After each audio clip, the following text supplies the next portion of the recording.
राना साहब, कल आपको मालूम था कि परवेज़ साहब जो हैं वो घर चले जाएंगे? बिस्मिल्लाहिर्रहमानिर्रहीम, अस्सलातु वस्सलामु अलैका या सय्यदी या रसूल अल्लाह, अस्सलातु वस्सलामु अलैका या सय्यदी या हबीब अल्लाह। बिल्कुल यासर ऐसे ही था। मैंने अपना व्लॉग जो सुबह का था, यासर आपको याद होगा, उसमें मैंने कहा था और ये होना था। अभी आने वाले चंद दिनों में अगर अदालतों की छुट्टियाँ ना हुई तो कई और भी आपको बड़े बड़े लीडर रिहा होते नजर आएंगे। डॉक्टर यास्मीन राशिद तो अस्पताल चली गई जी, वो बिल्कुल चले गई हैं अस्पताल। अब मैं आपको जब कह रहा हूँ ना बड़े बड़े लीडर, तो उनमें सारे लोग शामिल होंगे, इंतज़ार थोड़ा सा कर लें। बात यह है कि आप क्या समझना, चौधरी परवेज़ लाई की रिहाई जो है वो आम चीज़ है।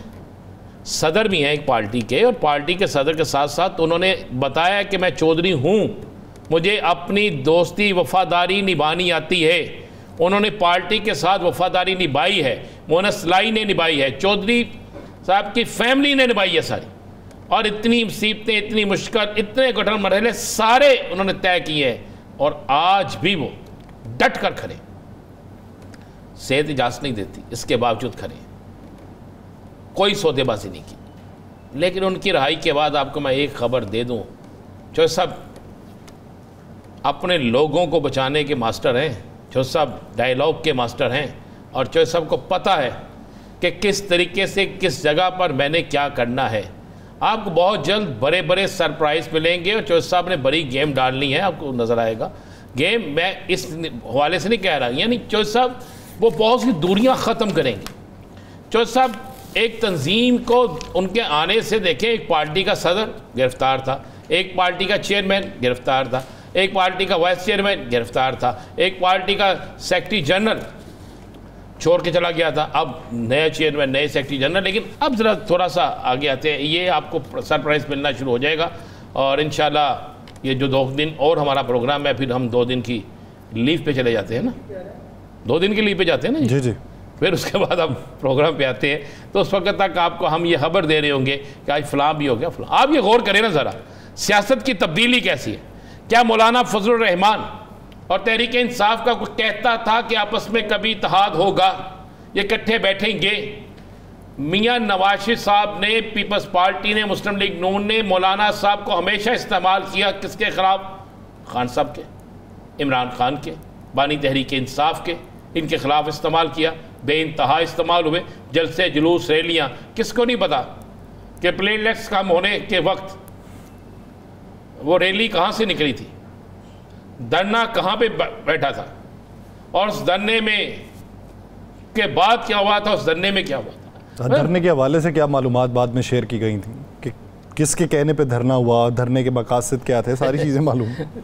तो बात यह है कि ये अब गेम किसी वक्त ना उल्टी चलती है, तो ये उल्टी गेम शुरू हो गई, ये उल्टी बाजी शुरू हो गई। यासिर साहब एक बात आप ज़हन नशीन कर लें, जिस दिन इन्होंने सहाफ़ियों के ख़िलाफ़ एक बिल लाए थे ना, जिस दिन ये ज़बाबंदी का एक बिल ला रहे थे, जो भी मंजूर नहीं हुआ, तो हम बात कर सकते हैं ना यासिर साहब, जब मंजूर होगा बात हम उस वक्त भी करेंगे, क्योंकि हमने कोई गलत बात तो करनी नहीं, हमने कोई ऐसी बात तो करनी नहीं कि जिसका मतलब लगा। वो क्या था, वो इसलिए था कि बहुत सी चीज़ों पे पाबंदी लग जाए, बहुत सी बातें जो है बाहर ना आए, बहुत से लोग जो है बोलना बंद कर दें।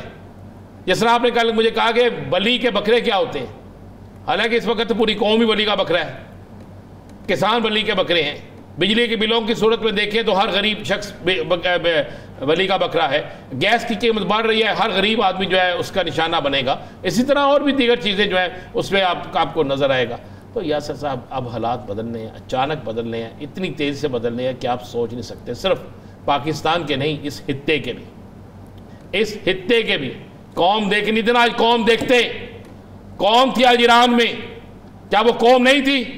क्या वो डिसिप्लिन नहीं था? क्या इस तरह अपने लीडरों से मोहब्बत करने वाले नहीं थे? ये होती हैं कौम। हम कहाँ पे हैं, हम कहाँ खड़े हैं? हम पार्लियामेंट में जाए तो नफरत, पार्लियामेंट से बाहर आए नफरत, प्रेस कॉन्फ्रेंस में नफरत, जलसों में नफरत, जुलूसों में नफरत, इफ्तिताह पे नफरत, फौतगी हो फिर भी नफरत, खुशी हो फिर भी नफरत, गमी खुशी, हर जगह नफरत के अलावा हमें देते क्या सियासत? हमें आपस में तकसीम करने के अलावा और मिल क्या रहा है? मुझे ये बता देना। टॉक शो देख लें, टीवी के आगे बैठ जाए, आपको यही मिलेगा। पार्लियामेंट के इजलास देख लें, आपको यही मिलेगा। जलसे जुलूस देख लें, आपको यही मिले। कोई अपना मंशूर नहीं पेश कर रहा, कोई नहीं कह रहा ये मेरा मंशूर है, ये मैं तो आज वजीर जो हमारे कानून है उन्होंने कहा जी हम रऊफ साहब के बिल्कुल अब्दुल साहब के मुलजमों को गिरफ्तार करेंगे। गे लफ्ज क्या हुआ?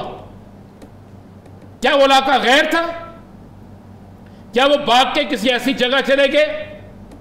क्या वहां पे सीसीटीवी कैमरे नहीं थे? क्या उनका इतनी देर वहां खड़े होना, वहां जाने के बाद जिस गाड़ी में गए हैं, अगर आज हर शख्स को उसका पता है तो आपको क्यों नहीं पता? आपकी इंतजामिया को क्यों नहीं पता? आपके दीगर लोगों को क्यों नहीं पता? तो हमें तो नफरत मिल रही है आवाम को यार, और कुछ नहीं मिल रहा हमें। हम ये कौम उस खुशखबरी की मुंतजिर है कि एक दिन खुशखबरी मिले। हमने बजट का पूछा तो कैसर अकबर शेख साहब ने कहा कोई खुशखबरी नहीं है, यही कहा ना। सुबह वफा किसी जगह कोई खुशखबरी नहीं है। ओ यार खोदो कुआं सुट्टो विच आवाम नूं, अद्धा सुट दिता जद्दा बाकी भी सुट्टो। इवें मारन डे सानूं सिसक के मरने से बेहतर है हम एक ही दफा ये मार दें यार। अच्छा राणा साहब, एक चीज़ समझ नहीं आती, पाकिस्तान आपको अक्सर चीज़ें समझ नहीं आती। पाकिस्तान मुस्लिम लीग नून जब भी आए वो ज़्यादातर तरामीम की बात करती है जी, इसमें तरमीम कर लें, इसमें तरामीम की बात भी करती है, वो अपनी की बात भी करती है, बाकी भी बोला करे ना। अब अपने पार्टी आइन में तरमीम की बात कर रहे हैं वो। शुक्र करो उन्होंने पाकिस्तानी तरमीम की गल नहीं करती। आफरीन है यार यासर साहब, बात सुने मेरी, पार्टी आइन में भी तरमीम करें, ये उनका हक है, ये उनका हक है। लेकिन मुझे एक बात बताएं, आज जो उन्होंने किया है, आज तो उन्होंने ख़ुद का हमले किए हैं। आज वज़ीर कानून साहब ने भी, बाकी लोगों ने भी। आपका अटार्नी जनरल जाके कुछ और क्या आता है, आपकी तकरीर असम्बली में कुछ और होती हैं। अटार्नी जनरल साहब कहते हैं जनाब कुछ नहीं ऐसा होगा, मैं गारंटी दे रहा हूँ, यही कहा था ना उन्होंने। तो आज क्या हुआ है? आज से एक दिन पहले क्या हुआ है? तो ये सारा कुछ होता है। तरामीम आप देखें, इतनी तरामीम ये करेंगे कि तरामीम लीग बन जाएगी। ये नून लीग से ना तरामीम लीग बन जाएगी। भाई इनके पास और करने के लिए क्या है? क्या इनके पास 6 काम है, ये कागज़ पे नोट कर ले। 6 काम। बिजली महंगी करनी है, गरीब को गुर्बत देनी है, अमीर को फ़ायदा देना है, तरामीम करनी है, महंगाई की शरह को बढ़ाना है, और दादो शुमार बयान करने वाले मियाँ मिट्ठू ऐसे रखने हैं, ऐसे कमाल के रखने हैं कि उन्होंने कहना जनाब आज महंगाई की शरह जो है 0 पे आ गई है, लेकिन फिर भी गरीब को रोटी नहीं मिली क्योंकि उनको है कख नहीं। महंगाई की शरह ख़त्म हो गई है, लेकिन इसलिए जनाब कारोबार इसलिए नहीं हो रहा कि जनाब अपोजिशन का कसूर है। क्या कसूर है? वो जी वो फ़लाँ करते हैं जी, फ़लाँ बंदा जो है वो फ़लाँ करता है जी, फ़लाँ बंदा फ़लाँ करता है। आप ज़रा आज की ये मौलाना साहब और तहरीक इंसाफ की मुलाकात के बाद ज़रा देखिएगा ना, आप मौलाना साहब पर फतवे, मौलाना साहब पर तनकीद, मौलाना साहब पर क्या क्या जुमले कसे जाते। कल जो अपने थे आज वो बुरे हो जाएंगे। पता आप मुस्लिम लीग नून की तारीख को हम उठा के देखें। माजरत से मैं याद दिलाना चाहता हूँ, यासर साहब आपने कह दिया है, मैं याद दिलाना चाहता हूँ। इन्होंने कहा ना कि सबसे ज़्यादा हमले कौन करता है, तो मैं याद दिलाना चाहता हूँ सुप्रीम कोर्ट पर हमला किसने किया? अब अदलिया पे हमला कौन कर रहा है? जनरल परवेज मुशर्रफ मरहूम के त्यारे को ना उतरने देने का हुक्म किसने दिया? उनकी गैर मौजूदगी में नए आर्मी चीफ का तकर्रर किसने किया? एक बहुत बड़े मीडिया हाउस के ऊपर मुस्लिम लीग हाउस से निकल कर आने वाले जुलूस ने किस तरह किसके दौर में हमला किया?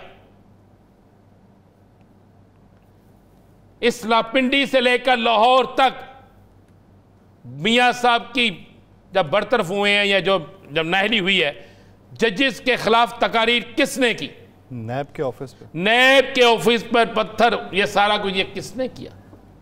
अभी आपने कुछ किया ही नहीं, तो की करना चाहिए, ज़िबा करना चाहिए। हो रहा ये भाई आप इनको याद दिलाते रहा करें ताकि शायद इनको ये सोच आ जाए कि नहीं अब हमने कोई दुरुस्त की करनी। आप दुरुस्त काम करें, हम यहाँ पे बैठ के सलूट मारेंगे, बहुत आपको अप्रिशिएट करेंगे, हम कहेंगे वाकई आपने कमाल कर दिया, बिल्कुल कहेंगे, इसमें कोई शक नहीं, कोई शक नहीं आपने रोटी सस्ती की। लेकिन उस गरीब किसान के घर डाका मारकर या उस गरीब किसान की गंदम को बिल्कुल सस्ते दामों लेकर उस गरीब किसान की गंदम की कीमत उसे ना देकर अगर आप रोटी सस्ती कर रहे हैं तो आप ये फैसला करें कि आप कितने लोगों का माशी कत्ल कर रहे हैं और कितनों को फायदा दे रहे हैं। कितने दिन ये चलेगा? अगर अगले साल वो किसान गंदम पैदा नहीं करता तो फिर ये रोटी कहां चली जाएगी? फिर हम कितने टैक्स और देंगे? आज कहा गया जनाब कोई वजीर नहीं लेता, रेंट नहीं लेता, और सॉरी तनख्वाह नहीं लेता, एक आधा वजीर तनख्वाह लेता है और बस रेंट देते हैं, घर का इतना है वो भी हम देते हैं, बाकी रह के तनख्वाह क्या चाहिए? आपने बताया 1 रुपये की चाय, मैं कहा कमाल गरीब लोग ने भाई, 1 रुपये की चाय 6 रुपये की बिरयानी आपने कितने की कही? 6 रुपये की बिरयानी। अगली दफ़ा मैं जाना होता ही ये लेकिन डर लगता ना, आप क्या करें? अब इस्लामाबाद जाते डर लगता भाई, पता नहीं लगता किस तरफ से मैं समझूं कि ये कोई गाना सुनाने आया या कोई मुबारकबाद देने आया, पता लगे बुन ब्लेड मार जाए, पता नहीं ना लगता यासर साहब।